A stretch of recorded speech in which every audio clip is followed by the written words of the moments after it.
পারি নাই। তারা আইএমএফ গঠন করছে, ওয়ার্ল্ড ব্যাংক গঠন করছে, এগুলো দিয়ে তারা তহবিল দিয়ে ইসরায়েলকে সহযোগিতা করছে।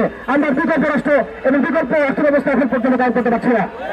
তারা মিডিয়া কাজ করেছে, যে মিডিয়াগুলো দিয়ে তারা স্বাধীনতা কামীদেরকে সন্ত্রাসী বলে চিহ্নিত করেছে, আমরা আমাদের মিডিয়া প্রতিষ্ঠিত করতে পারছি না। তারা ফাইন্যান্স দিয়ে সারা বিশ্বকে নিয়ন্ত্রণ করছে। এক ভাই মনে করেন এই মিডিয়া প্রযুক্তিগুলো দিয়ে তারা ওয়ার্ল্ডকে নিয়ন্ত্রণ করছে। আমরা বিকল্প জায়গাগুলোতে আসতে পারি নাই। জিহাদ শুধু আবেগের নাম নয়, আমাদেরকে রাজনৈতিক জিহাদও যেমন করতে হবে, অর্থনৈতিক জিহাদও যেমন করতে হবে, সামাজিক জিহাদও যেমন করতে হবে, আদর্শিক জিহাদও যেমন করতে হবে।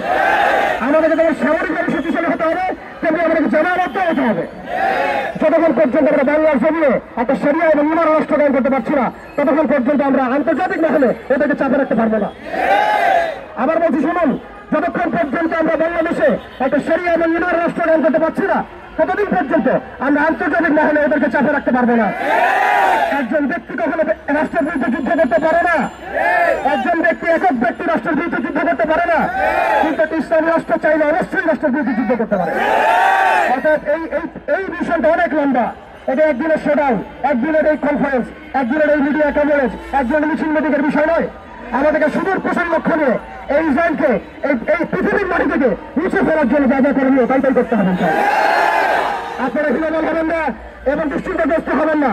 আল্লাহ পাক ওয়াদা করেছেন, ওয়ালা তাহিনু ওয়ালা তাহজানু ওয়া আনতুম আ'লা ইন কুনতুম মুমিনিন।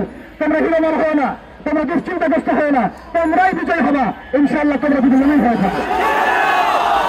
শেষ কথা হচ্ছে প্রিয় ভাইরা, আমাদের বাড়ির পাশে আর একটা আঞ্চলিক ইসরায়েলের জন্ম হয়েছে। প্রত্যেকটা জায়গায় আল্লাহ রাব্বুল আলামিন মুজাহিদ ভাইদেরকে তৈরি করছেন, কিন্তু আমাদের অঞ্চলে এই আঞ্চলিক ইসরায়েলকে মোকাবেলা করার শক্তি কি আমাদের আছে? এর জন্য কি আমরা প্রস্তুত আছি? এর জন্য কি আমরা প্রস্তুত আছি? তারা আমাদের উপরে একটা অনিবার্য যুদ্ধ চাপিয়ে দেওয়ার চেষ্টা করছে। পুরো বৈশ্বিক সভ্যতা মিলে, জালেম সভ্যতা মিলে আমাদের উপরে একটা অনিবার্য যুদ্ধ চাপিয়ে দেওয়ার চেষ্টা করছে। আপনি যতই সুশীল সাথে চেষ্টা করেন, যতই ভালো মানুষের সাথে চেষ্টা করেন, যত এড়িয়ে যাওয়ার চেষ্টা করেন, আপনি অনিবার্য কনফ্লিক্ট এড়াতে পারবেন না। অত প্রিয় ভাই ও তাওহীদি জনতা, আমাদেরকে প্রস্তুতি গ্রহণ করতে হবে। এই প্রস্তুতি শুধু আবেগের নাম নয়, আমাদেরকে বুদ্ধিদীপ্ত প্রজন্ম তৈরি করতে হবে। আমাদেরকে ইমানের শিক্ষা শিক্ষিত হতে হবে, আমল ঠিক করে ফেলতে হবে, আখলাক ঠিক করে ফেলতে হবে, আকীদা ঠিক করে ফেলতে হবে।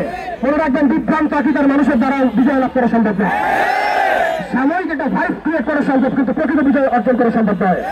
আমাদের ঐক্যবদ্ধ হতে হবে, হালালে থাকতে হবে, আমাদেরকে জাতিগত ঐক্য তৈরি করতে হবে। বাংলার জমিনে যে মুসলিম ভাইরা কাজ করছেন, সবার সাথে ঐক্যবদ্ধ হবে। আমরা আমাদের মিশনের ফলে এগিয়ে যাবো ইনশাআল্লাহ তাআলা। না আছে তার গান হোক ইনশাআল্লাহ তাআলা। সেই মোবারক জৈশ ইনশাআল্লাহ বের হবে, যে জৈশের মধ্যে আল্লাহ থাকবেন ইনশাআল্লাহ।